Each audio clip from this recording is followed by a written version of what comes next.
Hello, ladies and gentlemen. Welcome to the Telescope Podcast. What's up, everybody?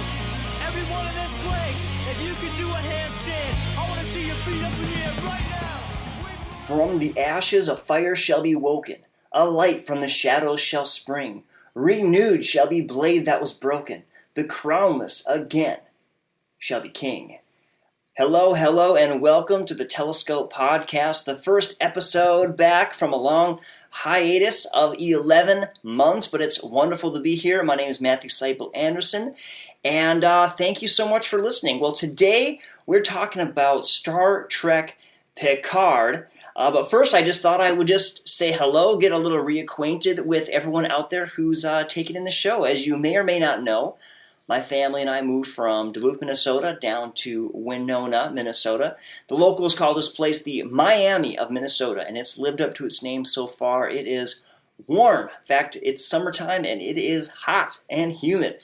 But I'm doing associate pastor work down here, leading worship, leading youth ministry, and just doing tons of whatever needs to be done at church, dealing with COVID-19 like everybody else. It's been quite an adventure, but really happy to be back here. And, instead of doing a science segment like I used to do, I've decided that I'm just going to say hello at the beginning of each episode and then share some, random stuff that I've been reading, because I love to read random things. I love weird news just because it, usually makes me laugh and lifts my spirits. And I just love news in general. So, first of all, here's some news that excites me, some things coming up, some projects in film and TV. And there are so many things in the works and in development, I can't possibly talk about all of them, but here are some things that are coming up kind of soon. Black Widow is on track to be released November 6th. Star Wars The Mandalorian Season 2, October of 2020. WandaVision is December of 2020, and Falcon and Winter Soldier is late 2020. So hopefully those will still be on track because, we need some new content to check out. And like I said, I love weird news as well, so I thought, my first show back, I'm just going to indulge myself. I'm going to share this story that just totally made my day a few days ago. Have you ever thought about visiting Oregon? Well, if you do not miss Exploding Whale National Park. Yeah, you heard that correctly.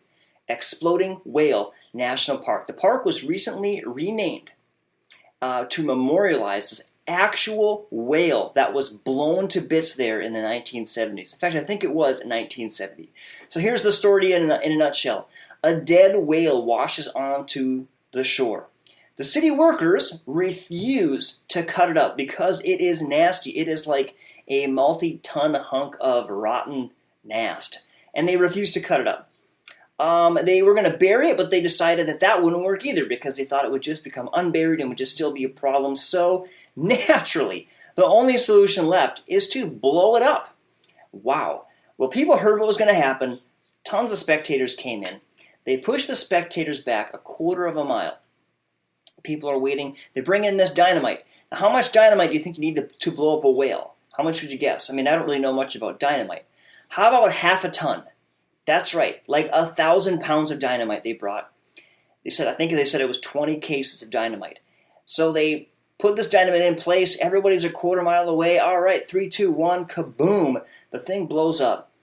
Rotten, rancid, nasty, shredded whale guts blasted into the atmosphere. Whale entrails rained from the sky and covered the onlookers who were a quarter mile away. The air was thick with the stench of dead flesh, and one piece of huge blubber was hurled so far that it landed onto the spectators' cars and caved in somebody's roof. It's crazy. And the funny thing is, in the end, there was so much of the whale left, they ended up burying it. So they ended up having to bury it anyway. Oh well. And the park's new name is there to memorialize that amazing event. And the funny thing is, another funny thing is, that the town did a vote to see what the name of this park was going to be, and they proposed some names like Rolling Dunes National Park, and I don't know, I'm just making these up, but Breezy Tree National Park, very soft, lame-sounding names, and Exploding Whale Park won by a landslide. And of course, why wouldn't? Why wouldn't it? So anyway, I will link that story in the show notes.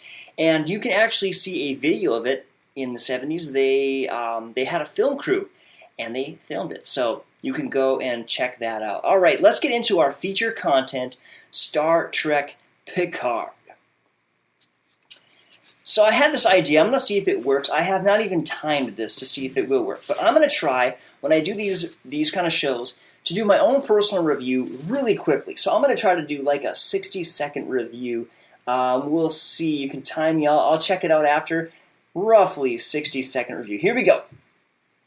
My wife and I binge watched this show, this 10 episode season, in like 3 sittings. So that says something.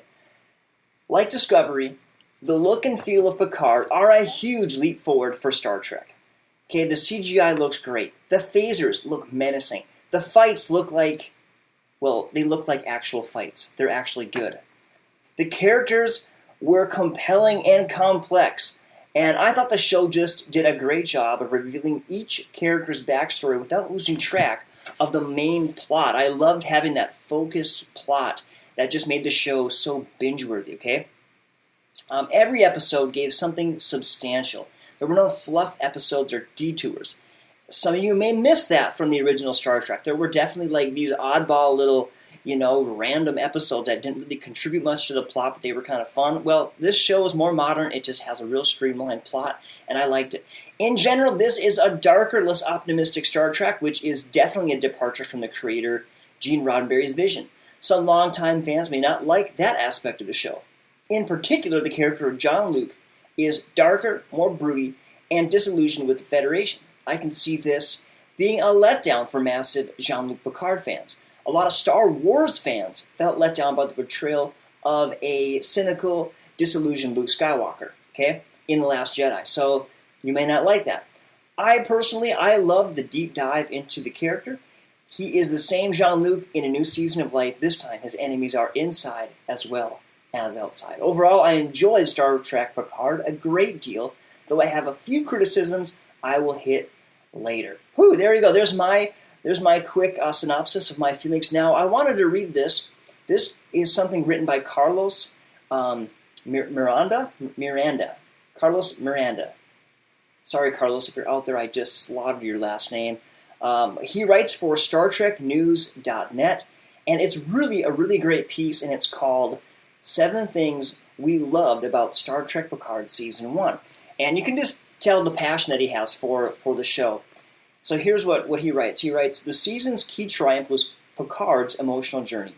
This broken man learns at the twilight of his life what ultimately matters, what will fix him and bring him closure, are the emotional bonds he shares with those he loves, bonds that he's always actively shunned, much now to his regret. Picard Season 1 took its cue from a memorable moment in the last scene of the last episode of The Next Generation, All Good Things, when Picard finally joins a senior staff poker game and successfully ran it up at warp speed. Throughout The Next Generation's 7-year run, and indeed in the films, Patrick Stewart played Picard as largely stoic and emotionally distant from his crew. He was their leader, and while he enjoyed their company, particularly Data's and Beverly's, he rarely fraternized, much less made his feelings known. In Picard, our captain comes to accept and openly express his love and affection to those that matter to him. This is a Picard that, faced with his mortality, actively reaches out and expresses emotion. Hearing him say he loves Data, seeing him embrace both Troy and Riker, opening up to Seven, and actively seeking Soji's affection. All of it signifies a man realizing that he's done a few things wrong and now wants to remedy them. This arc was wonderful to experience, and it was beautifully played by Patrick Stewart. This was not a version of Picard Sir Patrick had played before, and no doubt what attracted him to this series in the first place. So thank you, Carlos. I thought that was so well written, and you can go check that out again, like I said, at TrekNews.net. So, this is the show that looks at geek culture through the spyglass of faith. So here we go. Bring forth the telescope. So Carlos and I agree that the final 2 episodes of Picard were not the best. And I say that, you might be wondering, what are you talking about? Go read that article that I referenced on treknews.net, and you'll see that Carlos said, that the last 2 episodes were not the strongest. And I agree completely. However, what we disagree on is the demise of Commander Data. Now, we're going to get into some major spoiler territory, so, beware. We're just going to let it all out here. So I did not like the final demise of Commander Data. In the show, as you remember, Data's consciousness had been rescued or reconstructed from some of his neural net that was collected or scavenged, that sounds wrong, that was saved. And so they had Data's consciousness alive inside a computer. And Data asked to have the computer shut down so he could be allowed to die. Here's some dialogue that came from the show. Picard says, "You want to die?" And Data replies, "Not exactly, sir. I want to live, however briefly, knowing that my life is finite. Mortality gives meaning to human life, Captain. Peace, love, friendship, these are precious because we know they cannot endure. A butterfly that lives forever is not really a butterfly at all." In the end, virtual Data lies on a couch. Virtual Data lies on a virtual couch, while Picard pulls apart the computer memory chips and Data dies. He vanishes.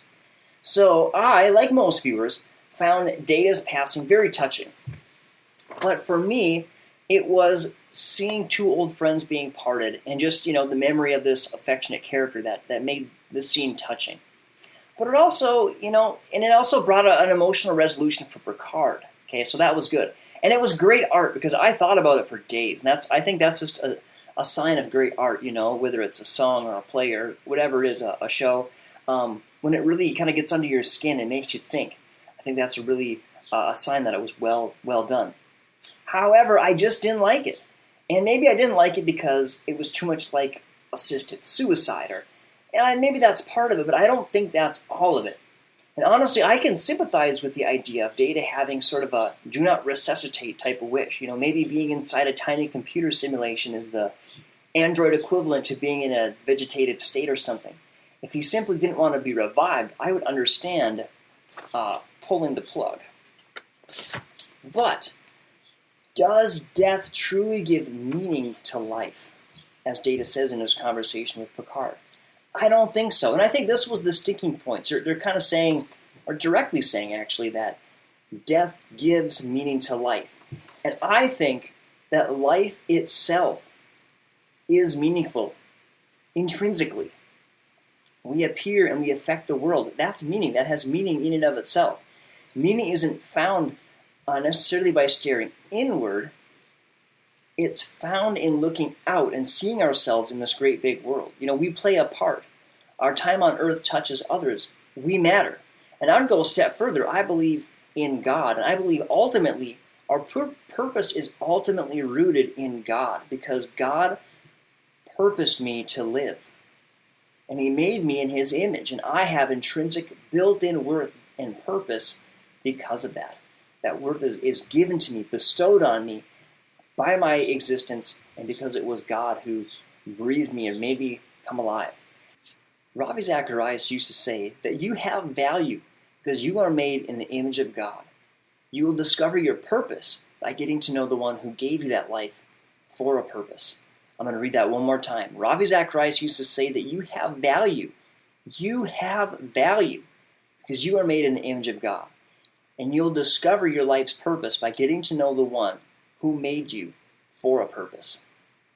If you start with death, you only arrive at a personal, self-given meaning and purpose. Yes, the knowledge that we will die drives us to live fully. The fact that life is short makes each moment precious. It motivates us to live fully engaged in this life. But I don't think death brings purpose. If you start with God, on the other hand, purpose, value, and meaning are a given. The knowledge of our future death may highlight the value of life, but it does not create it. So that's what I have to say about that. But otherwise, very enjoyable series. And what I love about all Star Trek is it is very brainy. And I had a really hard time deciding what I was going to focus on for this episode, because there are so many cool layers among the characters and so many, interesting things that, philosophical things and stuff like that are put in this show. There's a lot of thought put into these Trek episodes. They are finely crafted for us, and we appreciate it. So, hey, thanks for listening. Head over to Facebook. You can check out the Telescope Geek Culture and Faith podcast is on Facebook now. And I'm going to begin the conversation for our next episode. I've got a couple episode ideas in mind. I would really like to do a Star Wars roundup, so kind of get everyone's thoughts on the future of Star Wars and some other things. So just go over there, see what I post. I'm going to make a final decision probably in the next few minutes. And it was fun actually talking about Picard to a few people on my personal page.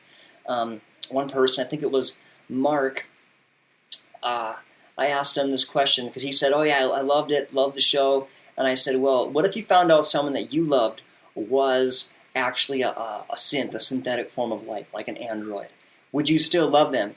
And he wrote back, well, first I'd ask him to bend a bunch of metal stuff because that's just freaking cool. And then, yeah, of course I love him still. So, yeah, that's awesome. So, thanks for commenting, everyone who did. And love you all. Thanks for listening. Take care. Till next time. Bye-bye. What's up, everybody? Everyone in this place, if you can do a handstand, I want to see your feet up in the air right now.